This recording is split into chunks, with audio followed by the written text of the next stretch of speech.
혼자서 당당하게 아들을 키우며 살아가고 있는 30대 후반의 돌싱맘입니다. 은혜를 원수로 갚는다는 말을 여러분도 잘 아시죠? 저에게는 원수가 2명이나 있었습니다. 저는 찢어 죽여도 모자랄 그중 한 명의 원수에게 도움을 준 적이 있답니다.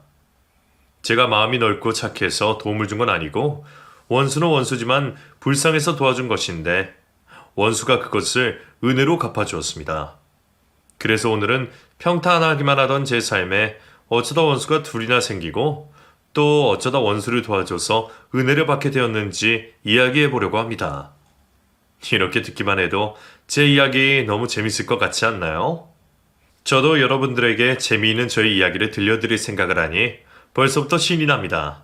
그럼 이야기를 시작해 보도록 하겠습니다. 제 인생은 자부할 수 있을 정도로 지극히 평범한 인생이었습니다. 그 이유는 평범한 가정에서 태어났기 때문이었죠. 가정 형편도 평범했고 부모님 2분의 사이도 원만해서 가정에서 받는 스트레스가 없었습니다. 학교 다닐 때도 그랬습니다.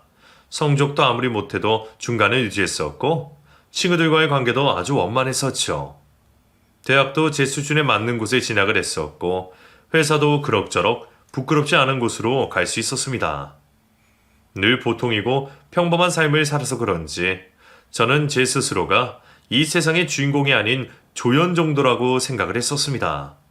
그런데 제 인생도 특별한 인생이고 제가 이 세상의 주인공일지도 모른다는 생각을 하게 만들어준 사람이 있었습니다. 바로 제 남편이었죠. 은미야, 너는 도대체 그런 남자 어디서 만난 거야? 네 남자친구 돈 엄청 많다면서 타고 다니는 차가 포르쉐라던데 맞아? 누가 내 남자친구를 봤대? 자연이 그랬어?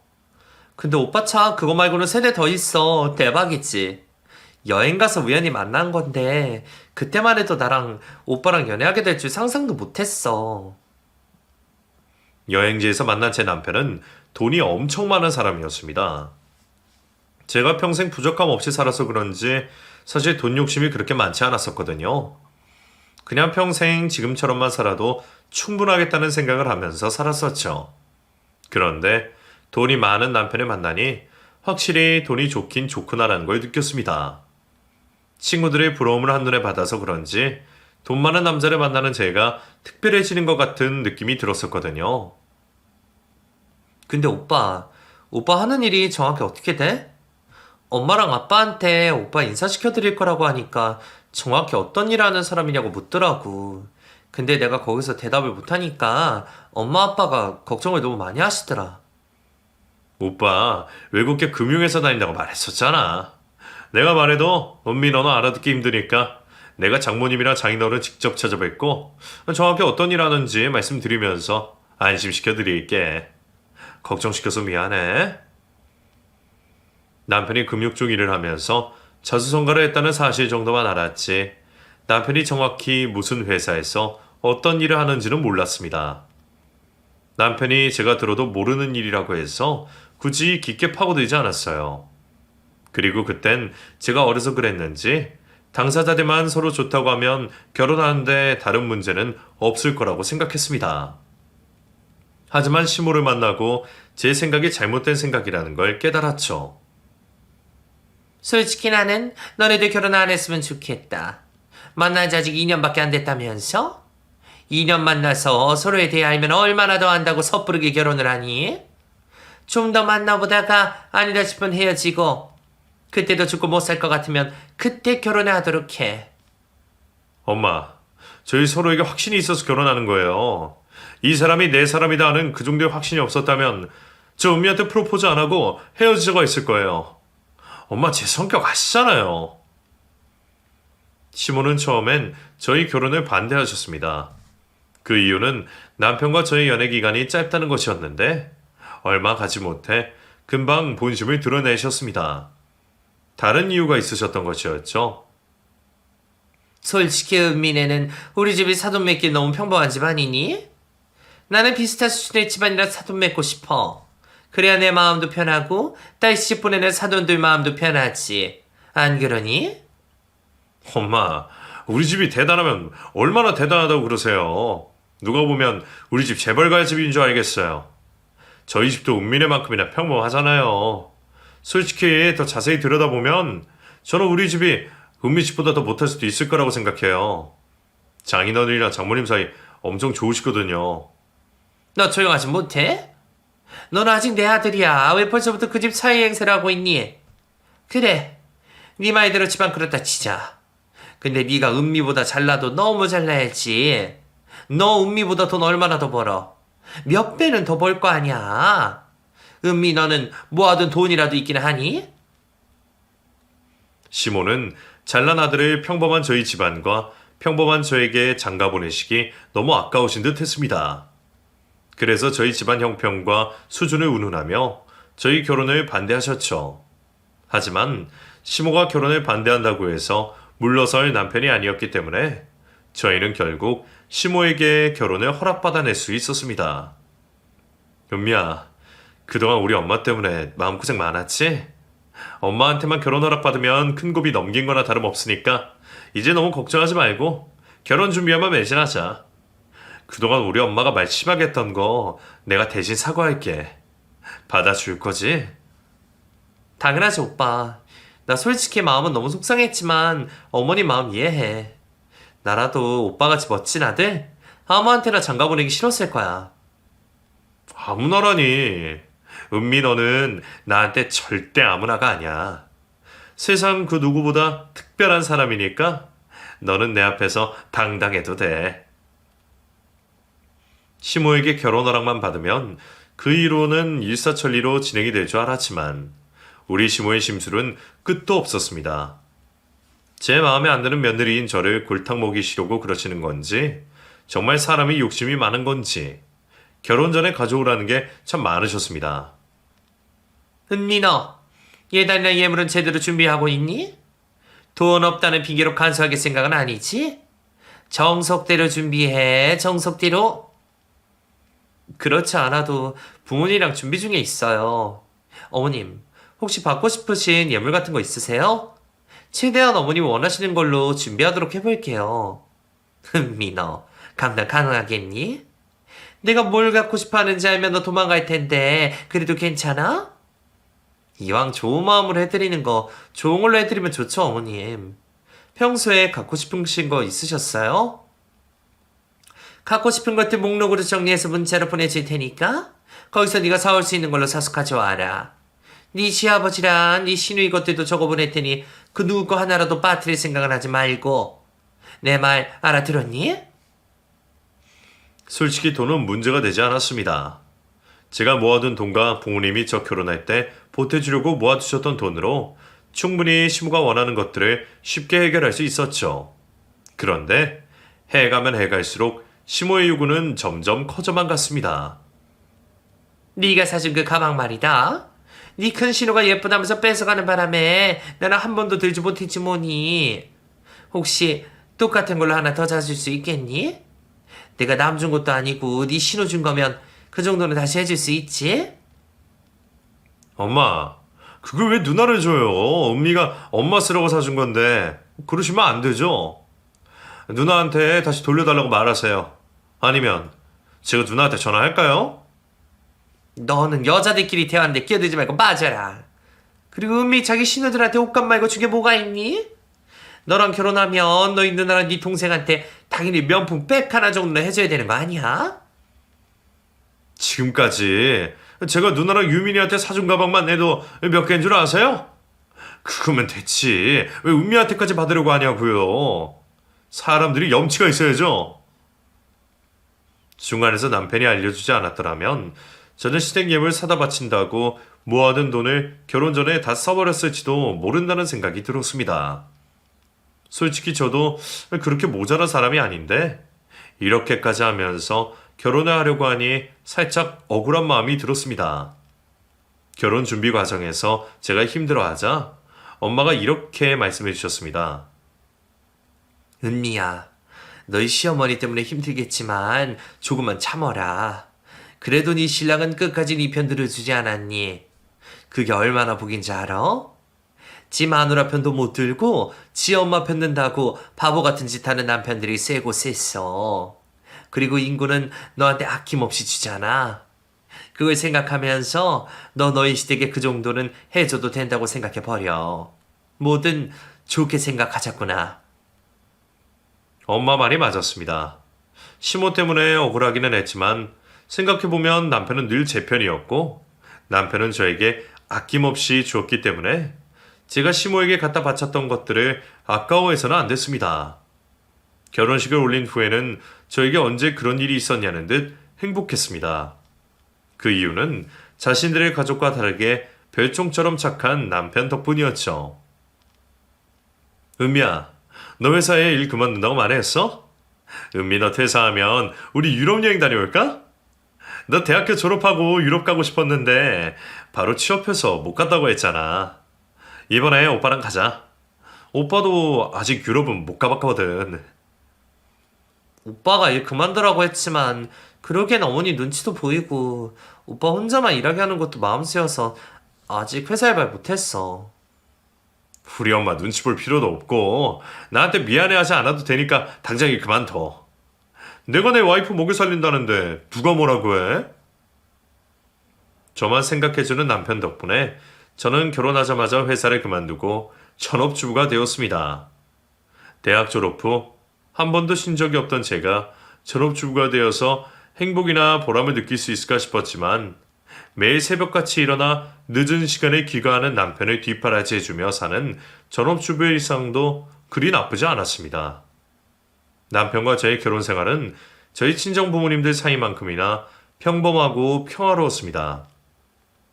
그런 평화롭기만 하던 저희의 결혼 생활에 선물인지 폭탄인지 알 수 없는 존재가 나타났습니다. 오빠, 나 오늘 혼자 산부인과 다녀왔는데 임신 7주 차래. 오빠 아빠 됐어. 축하해, 오빠? 결혼한 지 1년 정도 되었을 때 제가 임신을 했었습니다. 남편은 신혼생활 내내 빨리 아이를 갖고 싶다고 했었기 때문에 제 임신에 그 누구보다 기뻐해 주었죠. 제 임신으로 인해 기쁜 일만 가득할 줄 알았는데 해결하지 못할 문제도 동반되었습니다. 오빠, 내가 자궁 약해서 임신 전부터 병원 자주 다녔었다고 말했었잖아. 나는 임신 중에 웬만하면 관계는 가지고 싶지 않아. 오빠, 몇 달만 참으면 되니까 오빠가 나랑 뱃속에 있는 아기 생각해서 조금만 기다려주면 안 돼? 선생님이 안정기에 접어두면 상관없다고 했잖아. 너 왜 안 부리던 고집을 부려? 너는 쓸데없이 걱정이 너무 심한 게 문제야. 오빠, 내가 내 몸 생각해서 그러는 거야? 혹시라도 아기가 잘못될까봐 그러는 거잖아. 나는 10달 동안 애를 품고 있는데 오빠는 그 몇 달을 못 참아서 그래? 너는 왜 사람을 쓰레기로 만들고 그러냐? 그건 인간의 본능이야. 어떻게 인간의 본능을 억누르기만 하냐고? 너 설마 이걸로 사람 인내심 테스트하는 거 아니지? 남편은 임신 중인 저에게 계속해서 잠자리를 요구했었습니다. 하지만 임신 전부터 자궁이 약해서 산부인과 진료를 자주 받았던 저는 혹시라도 저희의 잠자리 때문에 아이에게 영향이 미칠까 남편의 잠자리를 거부했었어요. 남편은 잠자리를 거부하는 제 말을 당연히 이해하고 들어줄 거라고 생각을 했습니다. 하지만 남편은 제 예상과 다르게 잠자리를 거부하는 저에게 화를 내고 짜증을 냈습니다. 나 이번 일로 너한테 정 떨어질 만큼 다 떨어졌어. 지금 보니까 네가 사람 화나게 하는데 재주가 있더라고. 네 마음대로 너 편한 대로 살 거면 너 혼자 살지 왜 나랑 살아? 오빠, 오빠답지 않게 갑자기 왜 그래? 내가 뭘 그렇게 잘못했다고 나한테 정이 떨어져? 오빠 요즘 밖에서 힘든 일 있어? 너는 부부관계에서 가장 중요한 게 뭐라고 생각하냐? 나는 부부라면 낮에도 밤에도 즐거워야 된다고 생각해. 근데 네가 우리 지금 부부의 즐거움을 다 망가뜨리고 있잖아. 너는 그렇다고 생각 안 하냐? 임신 후 남편과의 관계가 엉망진창이 되자 임신이 되지 말았어야 했나라는 생각과 뱃속에 있는 아이가 원망스럽기 시작했습니다. 그래서 제가 저에게 찾아온 아이를 선물인지 폭탄인지 모르겠다고 말했던 것이었습니다. 임신으로 인해 제가 잠자리를 거부하자 남편은 밖으로 겉돌기 시작했습니다. 오빠, 왜 또 말도 없이 외박이야? 나 오빠 기다린다고 잠도 못 자고 밤새 거실에 앉아 있었어. 오빠한테 무슨 일 생긴 줄 알고 얼마나 걱정했는 줄 알아? 집 못 들어온다고 연락해주는 게 그렇게 힘들어? 너 되게 가식적이다. 내가 밖에서 딴짓 할까봐 잠 못 자고 기다린 거면서 마치 내 걱정하느라 그런 것처럼 거짓말도 잘하네. 나 방금 너한테 깜빡 속아 넘어갈 뻔했어. 오빠가 나 두고 그럴 사람 아닌 거 알아. 그러니까 그런 걱정은 안 해. 다음부터는 못 들어오면 못 들어온다고 미리 말해줘. 그럼 내가 걱정 안 하고 안 기다리고 잘 테니까. 남편은 사춘기 소년처럼 삐뚤어지기 시작했습니다. 저는 남편이 저에게 삐져서 그런 거라고 생각을 해서 아이를 낳고 나면 다 해결된 문제라고 생각했습니다. 그래서 남편이 저에게 못되게 말하고 밉게 행동하는 것도 다 이해하고 받아주려고 했었기 때문에 남편이 외박을 해도 크게 뭐라고 하지 않았습니다. 그런 저의 인내심의 한계는 딱 임신 막달까지였습니다. 임신 막달에 다다른 저는 쥐고 있던 폭탄을 터뜨렸습니다. 오빠, 해도 해도 너무한 거 아니야? 나 당장 내일 출산할 수도 있는 상황인데 오빠는 그걸 알면서도 외박하고 술 마시고 놀고 싶어? 나 오빠 없을 때 진통이라도 오기라도 하면 어떡하려고 그러는 거야. 나 없을 때 진통 오면 나한테 전화 걸어. 가까이 있으면 바로 달려오던가 할 테니까. 아니면 장모님 불러서 같이 지내던가. 그러면 나 없어도 될 거 아냐. 오빠는 그게 할 소리야? 내 뱃속에 있는 애가 다른 사람 애도 아니고 오빠 애가 있는데 적어도 오빠 애 생각해서라도 오빠는 그러면 안 되지. 이게 다 누구 때문인데 그래? 다 너 때문이잖아. 너 나 이렇게 된 거 내 탓할 생각하지 마라. 남편은 이 모든 게 다 저 때문이라고 했습니다.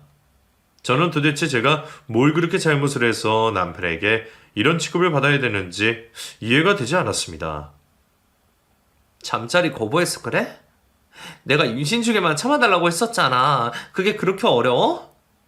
도대체 이 말을 몇 번이나 하게 만드는 거야. 오빠는 왜 내 말의 뜻을 이해하지 못하냐고. 그게 다 네 탓이라는 거야. 네가 나를 집에서 떠나게 만들었어. 밤엔 너랑 있어도 재미가 없는데 어떻게 집에 붙어있냐? 너 이런 애인 줄 알았으면 엄마 말대로 너랑 연애만 하다 헤어지는 거였는데 내가 그때 미쳤었나 보다. 오빠는 곧 출산 앞둔 아내한테 그런 말 하고 싶어? 나도 똑같아. 나도 오빠가 임신 중에 잠자리 안 해주는 아내 밉다고 밖으로 나돌아다니는 남자인 줄 알았으면 결혼 안 했어. 지금 보면 오빠는 나 꼬시려고 착한 척 가면했었던 것 같아. 거기에 순진한 내가 홀딱 넘어간 거고. 막달엔 저도 남편에게 정이 떨어질 대로 다 떨어져 버렸습니다. 그래서 출산 2주일을 앞뒀을 때 저는 남편을 더 이상 믿고 살 수가 없어서 짐을 챙겨 친정으로 들어가 버렸습니다. 곽서방은 어쩌고 너 혼자 왔어? 곽서방 이따가 오기로 했어? 아니면 너만 여기서 지내는 거야? 오빠 일 때문에 야근이 너무 잦아져서 집 비우는 날이 많아가지고 나보고 여기 가 있으라고 해서 왔어. 오빠 외국계 회사라 밤낮 없이 일해야 되잖아. 그치? 안 그래도 아빠랑 그 이야기 했어. 곽서방이 일 많아지면 밤낮 없이 일할 텐데 너 어떡하나 싶었거든. 잘 왔어. 차라리 네가 여기 있으면 엄마도 안심이 되니까 잘 된 거야. 곽서방이 못 챙겨준다고 서운해하지 마. 곽서방도 돈 번다고 그러는 거니까. 알겠지? 그렇게 저는 남편도 없는 친정집에서 진통을 느끼고 병원으로 가야 했습니다. 그리고 남편도 없이 하늘의 선물 같은 아들을 낳았죠. 남편은 제가 혼자서 출산을 하고 한참 뒤에나 나타났습니다. 그것도 시댁 식구들보다 더 늦게 말이죠. 장모님, 죄송합니다. 회사 일이 너무 바빠서 자리를 비울 수 없을 정도라 이제 왔습니다. 정말 죄송합니다. 곽인구, 너 엄마가 사람들한테 쉽게 고개 숙이고 그러지 말라고 했지. 네가 미안할 게 뭐가 있어? 너도 일이 바빠서 어쩔 수 없이 그렇게 된 거잖아. 당장 고개 들어. 놀다가 왔으면서 일한 척하는 남편이 꼴도 보기 싫었지만 그보다 옆에서 그런 자신의 아들의 편을 드는 시모가 얄미웠습니다. 그리고 더 짜증이 났던 건 남편이 저희 부모님들과 시댁 식구들을 속이기 위해 일부러 양복을 차려입고 병원으로 달려왔다는 것이었습니다. 그래, 곽서방. 자네도 연락받고 얼마나 오고 싶었나? 우리한테 미안할 일은 아니고 앞으로 우리 은미랑 아기 잘 부탁하네. 일밖에 모르는 자네 보면 우리 은미 평생 굶지는 않겠다는 생각이 들면서도 일에 미쳐 사는 자네가 일 때문에 가정에 소홀해질까봐 그게 걱정이네. 이제 자네도 혼자가 아니고 책임져야 할 아이도 생겼으니 건강 생각하면서 일하게. 장모님, 감사합니다. 밤새 여기 계시느라 피곤하실 텐데 오늘은 집에 들어가셔서 좀 쉬세요. 여기는 이제 제가 지키고 있겠습니다. 사이를 철석같이 믿고 있는 엄마가 너무 안타깝고 불쌍했습니다. 병원에서 퇴원을 하고 산후조리원에 들어갈 때 남편이 같이 들어가겠다는 걸 말리고 저는 엄마와 함께 입소를 했습니다. 그리고 저는 엄마와 함께 조리원에 있는 2주 동안 남편을 향한 제 마음을 다잡았습니다. 평생 저를 위해 사셨던 친정 부모님들과 이제 막 태어난 내 아들을 위해서라도 남편을 미워하지 않고 남편 마음을 예전으로 되돌려야겠다고 말이에요. 남편이 못나게 군다고 저도 똑같이 남편을 미워하면 우리는 이혼 말고는 다른 선택을 할 수 없을 것 같다는 생각이 들었습니다. 오빠, 내가 오빠랑 떨어져서 산후조리원에 있는 동안 생각해 봤는데 우리 아들 도윤이를 위해서라도 이혼은 하면 안 될 것 같아. 그러니까 오빠도 나도 노력해서 다시 예전으로 돌아가자. 근데 부탁이야.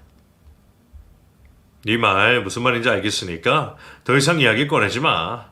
나도 노력하고 있으니까 재촉하지 말란 뜻이야. 남편의 마음을 되돌리기 위해 무더운이도 애를 썼습니다. 일단 저는 남편과 제 사이에 무슨 일이 없었다는 것처럼 행동하려고 노력했었죠. 남편은 천성이 못된 사람이 아니니 제가 잘만 하면 남편이 미안해서라도 예전 모습으로 돌아와 줄 거라고 생각했지만 남편의 마음이 뜬 지는 이미 오래전인 것 같았습니다. 은미야, 못 봐주겠으니까 이제 그만해. 네가 아무리 바락해도 우리 예전으로 돌아갈 수 없어. 우리 사이 이미 끝난 거나 다름없다고. 무슨 소리야, 오빠. 내가 앞으로는 오빠 서운하지 않게 잘할게. 도윤이 봐서라도 우리 같이 노력해보자. 오빠는 아직 노력도 안 했잖아. 도현이한테 아빠 노릇은 제대로 할게. 근데 너한테까지 잘해주길 기대하지는 마.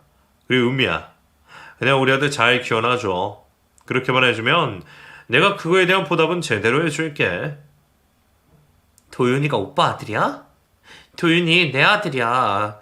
오빠가 도윤이한테 해준 게 뭐가 있다고 나한테 도윤이를 키워달래? 오빠 말 진짜 웃기게 한다.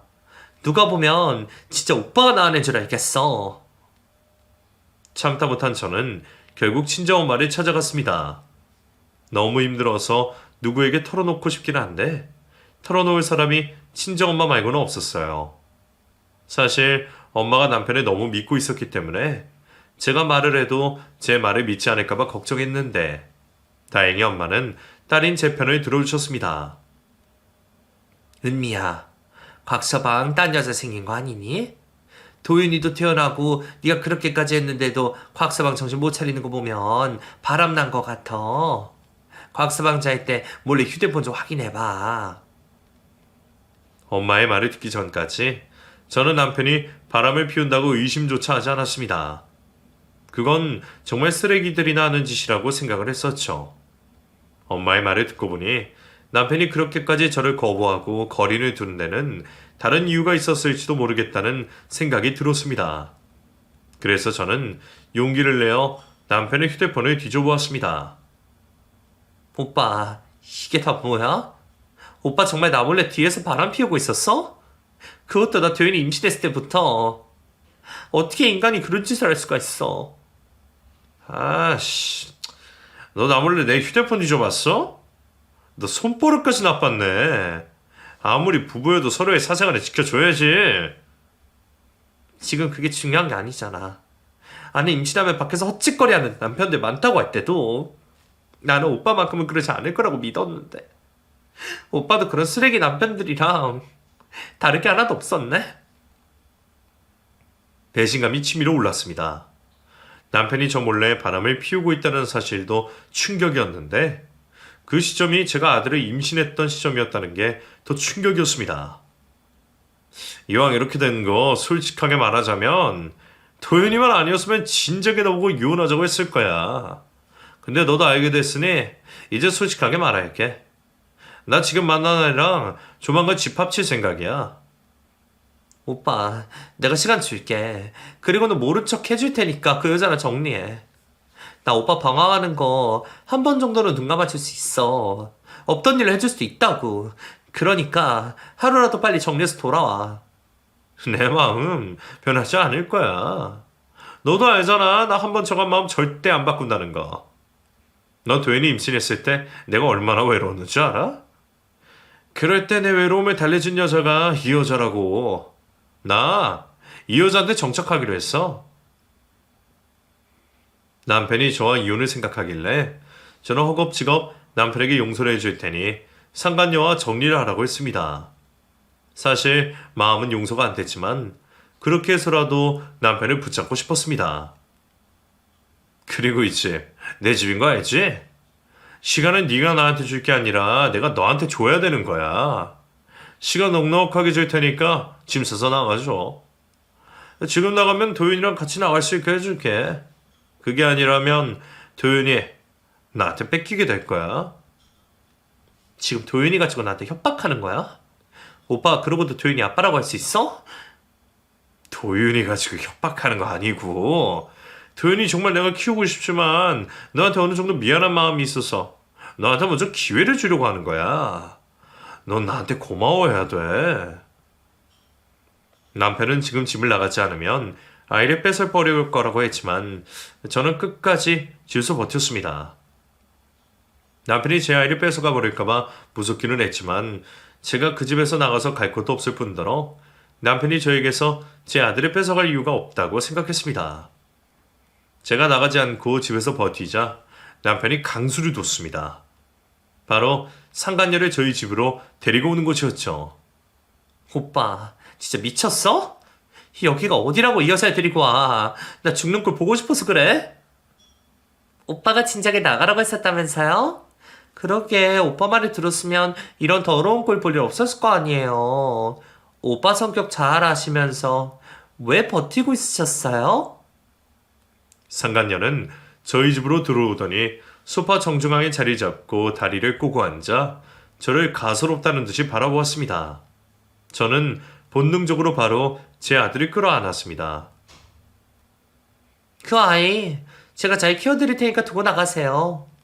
아이 데리고 나가면 새 출발하시기도 힘드시잖아요? 제가 그쪽 새 출발할 수 있게 배려해드리는 거니까 아이는 두고 가세요. 당신 왜 내 아이를 키워? 이 아이 내 아이야. 그러나 도윤이 아빠랑 이혼할 생각 추호도 없어. 당신이나 포기하고 이 집에서 당장 나가. 오빠가 그쪽한테 말했을 텐데요. 순순히 나가면 아이 주고 순순히 나가지 않으면 아이 뺏겠다고요. 어떻게 하시겠어요? 아이 저한테 맡기시고 쫓겨나실래요? 아니면 아이 데리고 나가실래요? 온몸이 부들부들 떨리고 눈물이 주체 없이 흘러나왔습니다. 상간녀와 제가 거실에서 대화를 나누고 있을 때 남편은 제 옷을 챙겨두고 나왔습니다. 도윤이 옷이랑 네 옷 몇 개 챙겼으니까 들고 나가. 장모님 집으로 가든지 아니면 방 잡아서 지내든지 알아서 해. 돈은 필요한 만큼 보내줄 테니까. 오빠 도대체 나한테 이렇게까지 하는 이유가 뭐야? 내가 그 정도로 싫어서 그런 거야? 아니면 이 여자가 그 정도로 좋아서 그런 거야? 나 너한테 더 이상 가혹하게 굴고 싶지 않으니까 얼른 나가. 도윤이 데리고 가고 싶으면 지금 당장 나가는 게 좋을 거야. 아이를 뺏기지 않기 위해서는 저는 결국 그 집을 제 발로 나와야 했습니다. 당장 갈 곳이 없었으니 저는 아이를 데리고 결국 친정집으로 갈 수밖에 없었죠. 친정집은 제가 절대 가고 싶지 않은 곳이었지만 제가 피난갈 수 있는 유일한 곳이었습니다. 곽서방 그 인간이 어떻게 너한테 이럴 수가 있어? 어떻게 그놈이 내 딸을 내쫓아낼 수 있냔 말이야. 내가 당장 가서 그놈의 모가지 꺾어버릴 거야. 그놈 어디 있어? 부모님은 아이를 안고 친정집으로 온 저를 껴안고 한참이나 우셨습니다. 엄마보다는 더 이성적인 아빠 덕분에 저는 정신을 차리고 바로 남편에게 이혼 소송을 걸 수 있었습니다. 이혼 소송에 이기게 된 저는 남편에게 받은 위자료를 가지고 부모님 집에서 나와 아들과 단둘이 살 집을 구했습니다. 제가 아들과 둘만 살 수 있게 된 이유는 바로 남편의 재혼이었습니다. 나 지난해 혼인신고 올렸어. 이제 법적으로 우리는 완전히 남이니까 도윤이 일 말고는 나한테 개인적으로 연락하지 말아줬으면 좋겠네. 양육비는 절대 거르지 않고 보낼게. 남편이 저와 법적으로 다시 남남이 되자마자 기다렸다는 듯이 상간녀와 혼인신고라는 걸 보고 그나마 남아있던 미련들이 사라져버렸습니다. 이제는 이 인간과 깨끗이 정리하고 아들을 위해서 정신을 차리고 살아야겠다고 생각이 들어 부모님 집에서 나와 독립을 하게 된 것입니다. 그 와중에 남편에게 고마웠던 것은 돈을 잘 버는 사람이라 그런지 남편이 매달 아들 양육비 외에도 저의 생활비를 함께 보내줬다는 것이었죠. 아이 클 때까지 이 돈 받으면서 편하게 살아야겠다고 생각했는데 어느 날부턴가 상간녀에게로부터 계속 전화가 걸려왔습니다. 도대체 왜 자꾸 전화를 거시는 거예요? 도윤이 아빠가 저한테 보내는 양육비 때문에 그러세요? 저는 그쪽이랑 할 이야기 없으니 저에게 할 이야기가 있거든 도윤이 아빠한테 하세요. 저는 걸려오는 상간녀 전화를 받지 않고 문자로 대답했습니다. 저는 상간녀가 계속 저에게 전화를 걸길래 남편이 저에게 보내주는 양육비와 생활비가 아까워서 뭐라고 하려고 전화를 거는 거라고 생각했습니다. 그런데 어느 날 상간녀가 늦은 새벽부터 저에게 전화를 걸었습니다. 술에 취해서 이런 짓까지 하나 싶어 참다 못한 제가 전화를 받아들었습니다. 저기요. 아무리 그래도 이 시간에 전화를 거는 건 좀 아니지 않나요? 요 며칠 동안 왜 이렇게 사람을 못 괴롭혀서 안달이에요. 제발 연락 좀 그만하세요. 도현이 엄마, 저 좀 도와주세요. 전화 끊지 마시고 제 이야기 좀 들어주세요. 그쪽 술 먹었어요? 이 새벽에 무슨 헛소리예요? 저한테 도와달라뇨. 제가 그쪽을 뭘 도와줘요? 살려주세요. 시키는 대로 다 할게요. 제가 지금 도움을 청할 때가 도현이 엄마밖에 없어서 그래요. 도현이 엄마 집 주소 좀 알려주세요. 가서 말씀드릴게요. 쓸데없는 소리 하지 마시고요. 발 닦고 잠이나 자세요. 앞으로 저한테 전화 걸어도 안 받을 테니까 그렇게 하시고요. 늦은 새벽에 전화를 걸어 도와달라는 상간녀가 미친 건가 싶어 전화를 끊고 자려는데 뭔가 찝찝한 감정이 들어 쉽게 잠에 들 수가 없었습니다. 정말 제 도움이 필요해서 전화를 건 건가 싶어 상간녀에게 문자로 저희 집 주소를 남겼습니다. 설마 진짜로 우리 집에 찾아오려는 건가 싶어 불안해서 잠도 못 들고 있었는데 정확히 1시간 뒤 저희 집 초인종이 울렸습니다. 도현이 엄마 저예요. 저 이진아예요. 얼른 문 좀 열어주세요. 부탁드릴게요. 문 좀 열어달라는 상간녀의 간절한 목소리에 현관문을 열었더니 상간녀가 피투성이가 된 채로 서 있었습니다. 너무 놀란 저는 상간녀의 얼굴을 보자마자 소리를 질렀습니다. 세상에 이게 다 무슨 꼴이에요. 다쳤으면 병원을 가야지 여기로 왔어요. 얼른 병원부터 가세요. 이거 도윤이 아빠가 그런 짓이에요. 제가 병원에 간 걸 알면 병원으로 쫓아와서 또 저 데리고 집으로 갈 게 분명해요. 일단 도윤이 엄마 집 안으로 들어갈 수 있게 해주세요. 피투성이가 된 상간녀는 저를 밀고 저희 집으로 들어왔습니다. 상간녀는 집 안까지 들어오지 않고 현관문 앞에 서더니 저에게 휴대폰을 건넸습니다. 도윤이 아빠 조직 생활하는 사람인 거 알고 있으셨어요? 도윤이 아빠 외국계 금융업 하는 사업이 아니라 사채업하고 있는 사람인 거 도윤이 엄마는 모르고 계셨죠? 상간녀가 건넨 휴대폰에는 사진 한 장이 띄어져 있었는데 그 사진 속에는 검색 양복을 입은 남자 무리들이 있었습니다. 사진 속의 남자들은 누가 봐도 어두운 조직의 사람들처럼 보였죠. 도윤이 아빠 손버릇이 나쁜 사람이에요. 도윤이 엄마가 일하지만 않았더라면 도윤이 엄마도 저처럼 맞고 살았을 거예요. 도윤이 아빠가 도윤이 엄마 몰래 저 만날 때도 그랬거든요. 도윤이 엄마 때려서라도 입 맞고 싶은데 임신을 해서 그럴 수가 없다고 말이에요. 아니, 이 시간에 갑자기 저를 찾아와서 이걸 저한테 믿으라고 하는 소리예요? 상간녀는 더 많은 사진들을 보여주었습니다. 그동안 상간녀가 남편에게 맞아 엉망이 된 얼굴과 몸을 찍은 사진, 그리고 남편이 조직 생활하는 사진들이었죠. 저는 부모도 형제도 없는 고아예요. 도망을 가고 싶은데 갈 데는 없고 생각나는 곳이 여기뿐이라 여기로 왔어요. 도윤이 아빠가 그쪽한테 모시게 대해도 도윤이는 끔찍하게 생각하거든요. 도윤이가 있는 곳이라면 안전할 것 같아서 왔으니까 쫓아내지만 말아주세요. 제 손을 잡고 쫓아내지는 말아달라고 애원하는 상간녀를 차마 매정하게 쫓아낼 수는 없었습니다. 마음 같아서는 잘 됐다고 고소하다고 말하고 싶었지만 제 눈앞에 피투성이가 된 상간녀를 보니 그런 마음보다는 걱정이 앞섰습니다. 제가 상간녀를 집안으로 들이자 상간녀가 그간 있었던 이야기를 늘어놓았습니다. 도윤이 아빠는 제가 도윤이 동생을 갖길 바랐어요. 저 때문에 도윤이 뺏겼으니 저보고 도윤이 동생을 낳아달라 그랬거든요. 근데 이유도 없이 임신이 안 되더라고요. 그걸 알게 된 도윤이 아빠가 바람도 버릇이라고 재벌은 난 못 주고 또 바람을 피우길래 그거 가지고 뭐라고 했더니 그때부터 저에게 소리내기 시작했어요. 도윤이 아빠 아무리 그래도 사람을 때릴 사람이 아닌데 제 두 눈으로 보고도 믿기지가 않네요.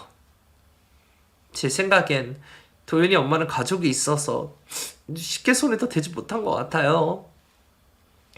저는 고아에 가족이 없잖아요. 그래서 더 쉬웠을 거예요.